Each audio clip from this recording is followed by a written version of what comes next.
Jenderal Dudung bergabung dengan PWI Laskar Sabilillah, perjuangan melawan pengaruh kaum Ba'alawi.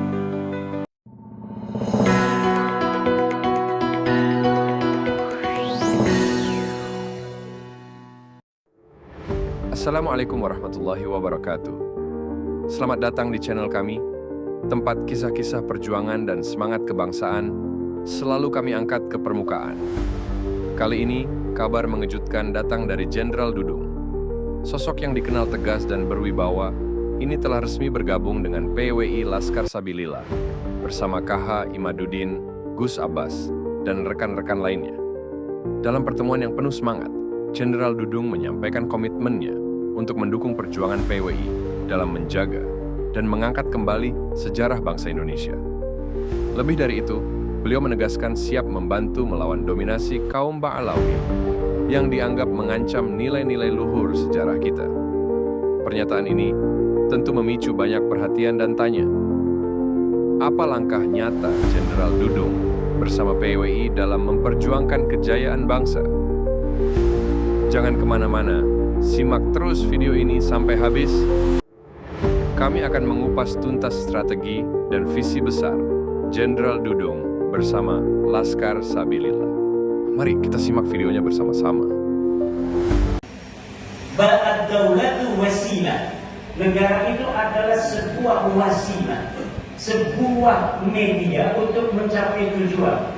Tujuannya apa? Tujuannya adalah keamanan, ketertiban, kesejahteraan, terpenuhinya pendidikan, tidak ada kelaparan. Itu tujuan dibentuknya negara.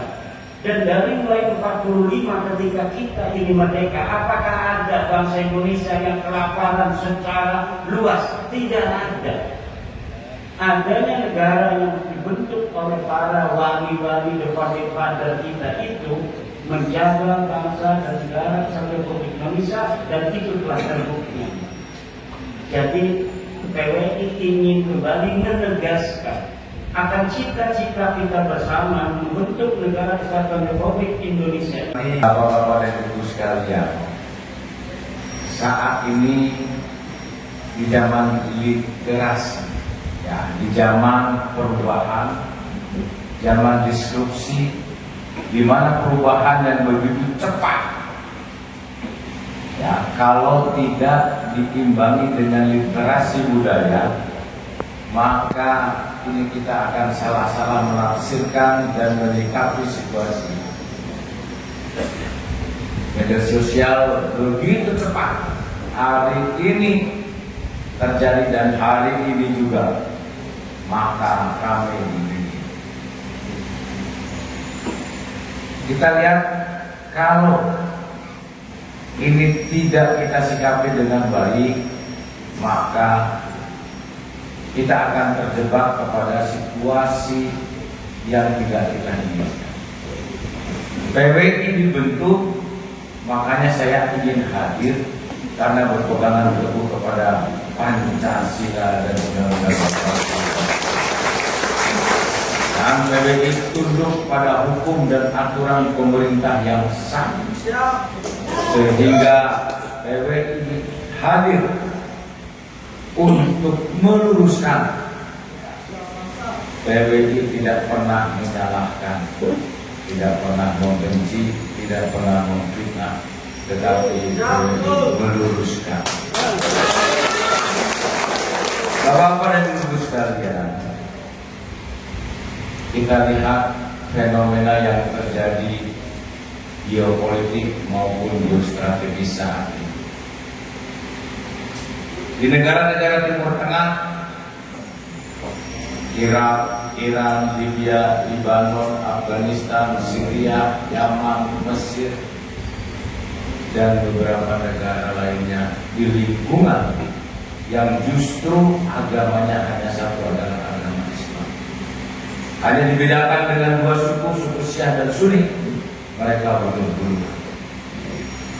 Pertanyaannya, siapa saudara? Ya, siapa saudara? Kita tidak pernah tahu, pasti ada pihak-pihak yang menghendaki terjadinya perpecahan. Indonesia Indonesia menempati peringkat ke-100 dari 179 yang rentan terjadinya konflik komunalisme.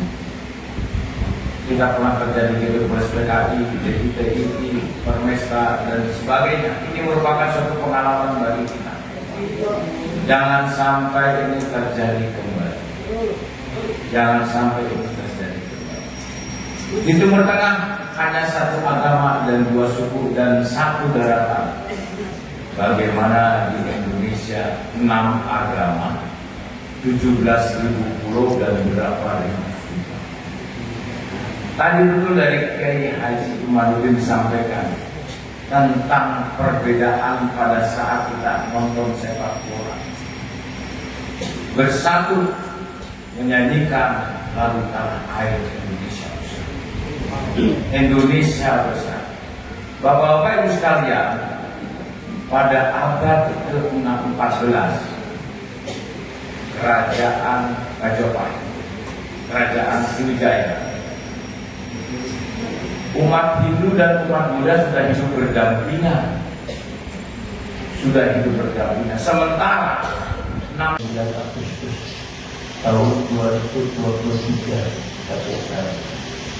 tepatnya di Buntet Pesantren di tempat saya, namanya Pondok Pesantren Nakwa, dikenalnya selalu lewat Bajet Sawah.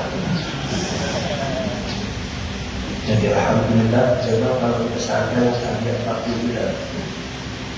Kalau di pesantren keadaannya kalau semangat kita berjuang luar biasa, makanya apapun yang ada kita sana. Sebetulnya ada banyak orang masalahnya. Terus Terima kasih telah menyimak sampai akhir. Bagaimana menurut Anda tentang langkah besar ini? Apakah perjuangan ini akan membawa perubahan berarti bagi Indonesia? Jangan lupa tuliskan pendapat Anda di kolom komentar, like video ini jika Anda setuju, dan subscribe untuk terus mendapatkan pembaruan dari kami. Sampai jumpa di video berikutnya. Wassalamualaikum warahmatullahi wabarakatuh.